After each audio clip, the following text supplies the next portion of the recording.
So because my kitchen is clean, I'm gonna do a Snapchat story recipe for homemade bacon mac and cheese.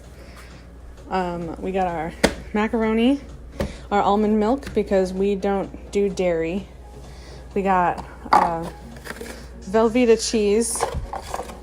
It's really weird. It's like the rubberiest cheese ever, but it's essential.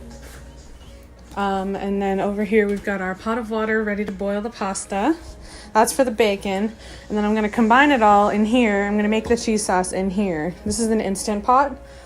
Not everyone has one of these, but it's super helpful if you do. If not, you can probably just use like a regular big pot on the stove. I forgot to mention, we also went to the deli and got cheese ends, and we got about 2 pounds of those. And that's literally just like scrap pieces of cheese that didn't make it.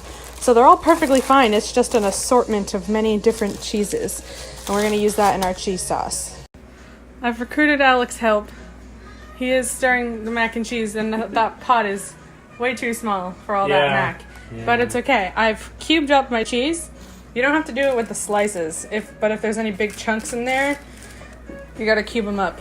I've also managed to cut the shit out of my finger. Fucking stabbed it. I literally stabbed the knife right into the tip of my finger so fast. And it hurts so bad, and it's bleeding a lot, as you can see. But yeah, I'm about ready to start chopping up this bacon, and then I'm going to cook it in that pan right there. All right, pasta's done. Bacon is cooking. All you got to do is just buy thick cut bacon and then cut it into little pieces. It smells so good. And then I'm making the cheese sauce right now. What I did was I stuck almond milk in my Instant Pot. And like I said earlier, you can do this with any kind of big pot on the stove. But you just want to wait for your almond milk to start boiling, or regular milk, up to you. And then you just gradually add your cheese cubes in and let them melt, and then you just keep going until you're out of cheese.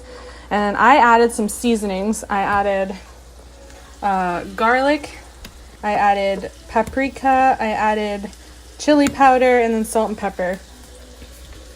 But yeah, it smells really, really good. That's pretty much it. But after everything is done, the cheese sauce, the bacon, I'm just going to combine it all in this big pot, probably with some butter. So this is what our cheese sauce is looking like right now. It's coming out. I wish you guys could smell this. Comes out exactly how I wanted it to. All the cheese is melting beautifully. For those who have an Instant Pot, we have one of the like less cheaper, fancy models, so it doesn't have as many options, which is fine for us.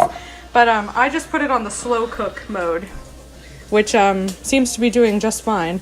Our bacon is almost done.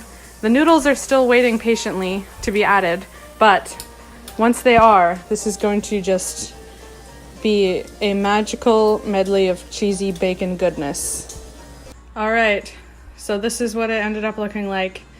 All we did was just pour the macaroni in the cheese sauce, pour the bacon in, mix it up, and it's done. So this is the end result. It's absolutely amazing. What do you think? Yes, husband approves. We added a tiny bit of hot sauce to it, which is awesome and great, and you can do that if you want. Also, I forgot to mention during the initial recipe that while you're cooking the bacon, you should take out some of the bacon grease and add it into your cheese sauce. Not like a ton, but like probably a cup total, maybe a little bit less, but it adds so much to it. But yeah, so that was the recipe. It's delicious. Enjoy.